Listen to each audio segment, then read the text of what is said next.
So hello guys, welcome back to day by day classes. और I hope कि सबने subscribe कर दिया होगा, लाइक भी कर दिया होगा। तो टॉपिक दिख रहा होगा आपको, heating effect of electric current. तो आज का जो टॉपिक है वो बहुत ही गर्मा गर्मी से चलने वाला है, बहुत ही हॉट होने वाला है ये जो टॉपिक है आज का हमारा। तो उससे पहले मैं आपको एक मंत्रा देना चाहता हूँ करंट का। तो आइए मैं आपको लिख के बताता हूँ मंत्रा क्या है मेरा। तो ये बहुत ही एक प्यारा गाना है जो हमारे जो श्रीमती नेहा कक्कड़ जी हैं और श्रीमान हमारे जस्सी गिल जी हैं, सही बताना, नाम मुझे याद नहीं थोड़ा। तो उनका एक मंत्रा था कि तक तक तेनू गोरिए निकले करंट। अब इसकी आगे की लाइन थोड़ी सी मैं भूल गया हूं। तो इसमें हमें मेन चीज ये देखनी, निकले करंट। तो करंट कहाँ से निकलता है और कहाँ फ्लो करता है। तो अगर इसको आपको देखना है अच्छे से तो नीचे डिस्क्रिप्शन में आपको लिंक मिल जाएगा या फिर इस आई बटन पे आपको लिंक मिल जाएगा। तो आप उसमें देख सकते हैं करंट कैसे फ्लो होता है एक वायर में। तो वो हमें सीखने को मिलता है किससे, नेहा कक्कड़ जी और जस्सी गिल से।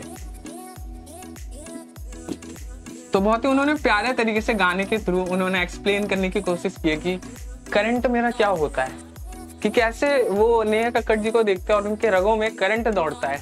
और उन्होंने इस पे ये पूरा गाना बना दिया। तो बहुत ही इंटरेस्टिंग तरीके से उस वीडियो में भी बताया गया है, तो आपको देखना पड़ेगा। और यहाँ पे जैसे कि आपको लिंक मिल जाएगा। तो चलिए अब हम थोड़ा और आगे चलते हैं। वैसे से मिलता जुलता आपने एक और गाना भी सुना होगा जो कि है मेरा लगे 440 वोल्ट छूने से तेरे।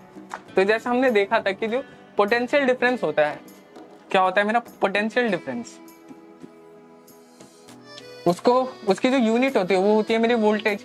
तो इसी वोल्टेज का सलमान खान और अनुष्का शर्मा तो उन्होंने इस्तेमाल किया है। और देख सकते हो कि कितने पढ़े लिखे हैं वो।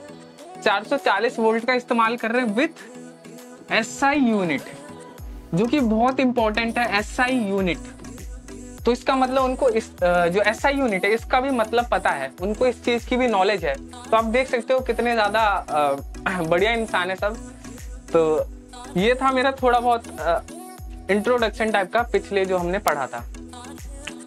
तो अब चलते हैं हम अपने टॉपिक पे। तो आज का जो टॉपिक है, जैसे मैंने जो बताया मैंने कि heating effect of electric current, ये होने वाला है। तो बहुत ही गर्मा गर्मी से चलने वाला है, बहुत ही हॉटनेस आने वाली है इस टॉपिक में। तो अब चलते हैं अपने टॉपिक पे। तो हीट हम सब ने सुना है। एक मिनट, हीट से पहले हम आते हैं अपने पावर पे, थोड़ा पावर पे चलते हैं। पावर किस टॉपिक पे, इस पावर की बात हो रही है, ये हो रही है मेरे इलेक्ट्रिकल पावर की बात। जिसका मतलब है कि जो मेरा इलेक्ट्रिकल अप्लायंस है, सपोज मेरा आयरन हो गया, फोन हो गया, चार्जर हो गया, फ्रिज हो गया, ये जो सारी चीजें हैं ये हम सबको पता है कि हीट प्रोड्यूस करती हैं, गर्म होना स्टार्ट हो जाती है। जैसे इसमें करंट फ्लो कराते हैं ना, काम करते करते करते करते वक्त के साथ ये गर्म और ज्यादा होने लगती है ना। तो इसका मतलब हमें पता चल रहा है कि अगर हम किसी में करंट दे तो वो चीजें गर्म होना स्टार्ट हो जाती है। और उसी के साथ करंट से तो गर्म होती है, लेकिन जितनी देर तक चलती है उससे भी गर्मी का हमें ये पता चलता है कि बढ़ेंगी। जितनी देर तक जो चीजें हैं चलेंगी उससे ज्यादा गर्मी भी बढ़ेगी। तो मोटा मोटा हमें ये समझ में आ रहा है कि इसमें दो तीन चीजें हैं heating effect of electric current में, current, resistance and time. Resistance को अभी देखेंगे, अच्छे से देखेंगे। ये थोड़ा बहुत इंट्रोडक्शन था कि मोटा मोटा इस जो आज का जो लेक्चर होने वाला है उसमें क्या आपको बताया जाएगा। तो उससे पहले पावर को देखते हैं। तो जैसे हमने पावर को देख लिया था कि पावर, इलेक्ट्रिकल पावर की बात हो रही है इसमें, और जिसका जो मेरा फॉर्मूला रहता है वो होता है मेरा वर्क डन पर यूनिट टाइम, कि किसी मेरे अप्लायंस है उसने कितना काम किया एक सेकंड में, एक सेकंड में कितनी एनर्जी कंज्यूम की, वो होता है मेरा पावर। अब इसके रियल फॉर्मूला पे आएंगे। ये थोड़ा था कि आपको बेसिक स्ट्रक्चर समझाने के लिए कि पावर होती क्या है। सपोज मेरे इधर कोई आयरन है या फिर स्पीकर ले लेते हैं मेरा।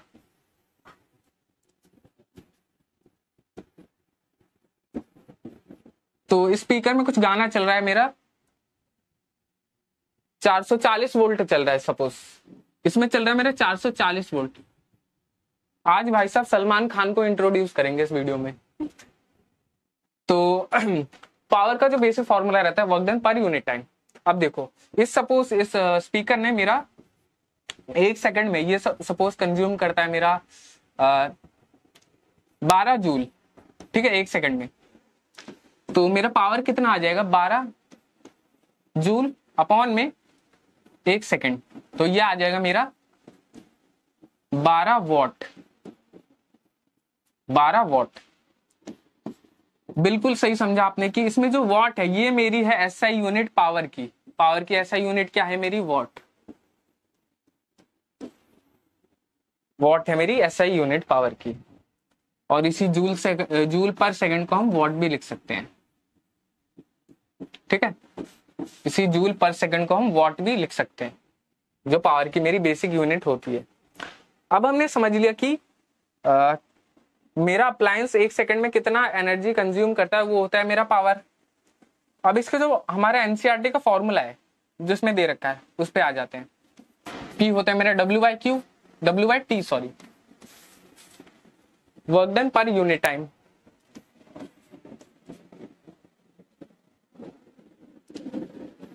V equal to W/Q, W equal to V into Q, है ना, यही पढ़ा था हमने। तो यहाँ पे W की जगह मैं लिख देता हूँ V इंटू Q अपॉन में T। अब मैं इसमें और क्या तिलस्म कर सकता हूं मैं V इंटू Q में। अब Q हमने पढ़ा था कि Q का फॉर्मूला होता है I इंटू T, है ना। I इक्वल टू क्या होता है, Q अपॉन में T, और Q निकल के आ जाएगा मेरा I इंटू T। तो इसी Q की जगह हम पुट कर देंगे I इंटू T, और T तो एज इट इज, तो T से T कैंसिल, और मेरा पावर का जो मेन फॉर्मूला है वो होता है मेरा V इंटू I, जो कि यहां से मेरा निकल के आ गया, ठीक है। ये मेरा रहता main formula V into I power का। अगर मुझे पावर बढ़ानी है मेरी, तो मुझे वोल्टेज को भी बढ़ाना पड़ेगा एंड करंट को भी बढ़ाना पड़ेगा मुझे, ठीक है, तभी मेरा पावर भी ज्यादा आएगा मेरा। तो यहाँ पे पावर थोड़ा खत्म होता है। अब चलते थोड़ा सा आगे। तो अभी तक हमने जैसा कि पावर को देख लिया था, तो अब हम देखने वाले हैं हीट का एक फॉर्मूला, जो कि हमारा है heat equal to I square RT। तो इसमें जैसे कि हमें 3 चीजें दिख रही है, अगर ध्यान से देखोगे आप। पहला I, जिसका मतलब है करंट, हमारा क्या है, करंट। और दूसरा है मेरा रेजिस्टेंस, और तीसरा एंड फाइनल जो कि है मेरा टाइम। तो हमें हीट कब मिलती है, जैसे हमें नॉर्मली दिखता है कि अगर कोई अप्लायंस है, इलेक्ट्रिकल अप्लायंस है, फोन हो गया, जैसे नॉर्मली फोन का एग्जांपल लेते हैं क्योंकि हम ज्यादातर फोन ही इस्तेमाल करते हैं। तो जैसे कि हमने देखा है कि जितनी देर तक हम फोन इस्तेमाल करते जाते हैं तो वैसे हमारा फोन भी हीट होना स्टार्ट हो जाता है, गर्म होना स्टार्ट हो जाता है ना। तो इसका मतलब हमें एक चीज पता चलती है कि करंट जितनी देर तक फ्लो करेगा उससे हमारी हीट बढ़ेगी। दूसरी चीज रेजिस्टेंस, कि जब कोई दो चीज कोलाइड करती है, एक दूसरे से टकराती है, तब भी हीट बढ़ती है ना। तो उससे हमारा रेजिस्टेंस आता है, क्योंकि जो रेजिस्टेंस होता है वो क्या करता है, जो करंट होता है उसको अपोज करता है ना। तो उससे हमें पता चलता है रेजिस्टेंस एक फैक्टर है। और जो लास्ट एंड फाइनल है वो है मेरी करंट। वो तो नॉर्मली है कि किसी भी चीज में आप करंट फ्लो करा दोगे तो उसका टेम्परेचर क्या है, बढ़ जाएगा, मतलब हीट रिलीज करना स्टार्ट कर देगा, राइट। तो इससे हमें ये 3 चीजें पता लग गई, I स्क्वायर RT। अब हम देख लेते हैं इसके फॉर्मूले पे। तो अब आ जाते हैं फॉर्मूला। तो फॉर्मूला मेरा क्या कहता है, H equal to I square RT, जिसका मतलब है H is directly proportional to I square, H is directly proportional to resistance, H is directly proportional to time. तो ये 3 चीजों के डायरेक्टली प्रोपोर्शनल है। रेजिस्टेंस बढ़ेगा तो हीट बढ़ेगी, करंट बढ़ेगा तो मेरा टाइम बढ़ेगा तो मेरा हीट भी बढ़ेगी। सेम अगर मैं जो करंट का स्क्वायर है उसको भी इंक्रीज कर दूं तो मेरा हीट क्या है वो भी इंक्रीज हो जाएगा, ठीक है। तो ये तीनों चीजें हीट पे डिपेंड करती है। तो जैसे कि यहाँ पे मेरा एग्जांपल है आयरन प्रेस, जिससे हम अपने कपड़े प्रेस करते हैं। तो जैसे कि इसका ये जो सरफेस है, लोअर सरफेस, ये हमें हीट देता है, उसी की वजह से हम अपना कपड़ा जो है प्रेस कर पाते हैं, राइट। तो और इसका ये जो वायर है, इसमें हम करंट देते हैं, और ये करंट क्या है, हीट में कन्वर्ट हो जाता है। अब हम चलते हैं थोड़ा इसके फॉर्मूले की तरफ। तो जैसे कि heat equal to I square R T है। अब हम सबने पढ़ा है कि जो ओम्स लॉ है वो हमें देता है V equal to I into R, है ना, V equal to I into R. अब हीट को मैं इस तरीके से लिख सकता हूं, I into R into I into T, right. तब आई इंटू आर ये जो है इसकी जगह मैं V लिख सकता हूं, तो ये मेरा निकल के आ जाता है V into I into T, ठीक है। अब V इंटू आई हमने पिछली बार देखा था पावर में कि जो V इंटू आई होता है वो होता है मेरा पावर, ठीक है। तो हीट की जगह मैंने लिख दिया, मतलब V इंटू आई की जगह लिख दिया मैंने पावर इंटू टाइम। तो ये मेरा फाइनली हीट का फॉर्मूला है, जो कि है मेरा पावर इंटू टाइम। या तो इस तरीके से हम कैलकुलेट कर सकते हैं, या तो इस तरीके से। अगर हमें करंट, रेजिस्टेंस और टाइम दे रखा है तो आप ये वाला फॉर्मूला लगाओगे, लेकिन अगर मुझे पावर और टाइम दे रखी है तो मैं सिंपली ये वाला फॉर्मूला लगा सकता हूं, जो कि फटाफट मेरा आंसर निकल के आ जाएगा, राइट। अब हम चलते हैं कमर्शियल यूनिट पे, कि हीट की जो कमर्शियल यूनिट होती है वो होती है 1 किलोवाट आवर। क्या होते हैं 1 किलोवाट आवर, तो इसको हम देखेंगे अभी नेक्स्ट स्लाइड में।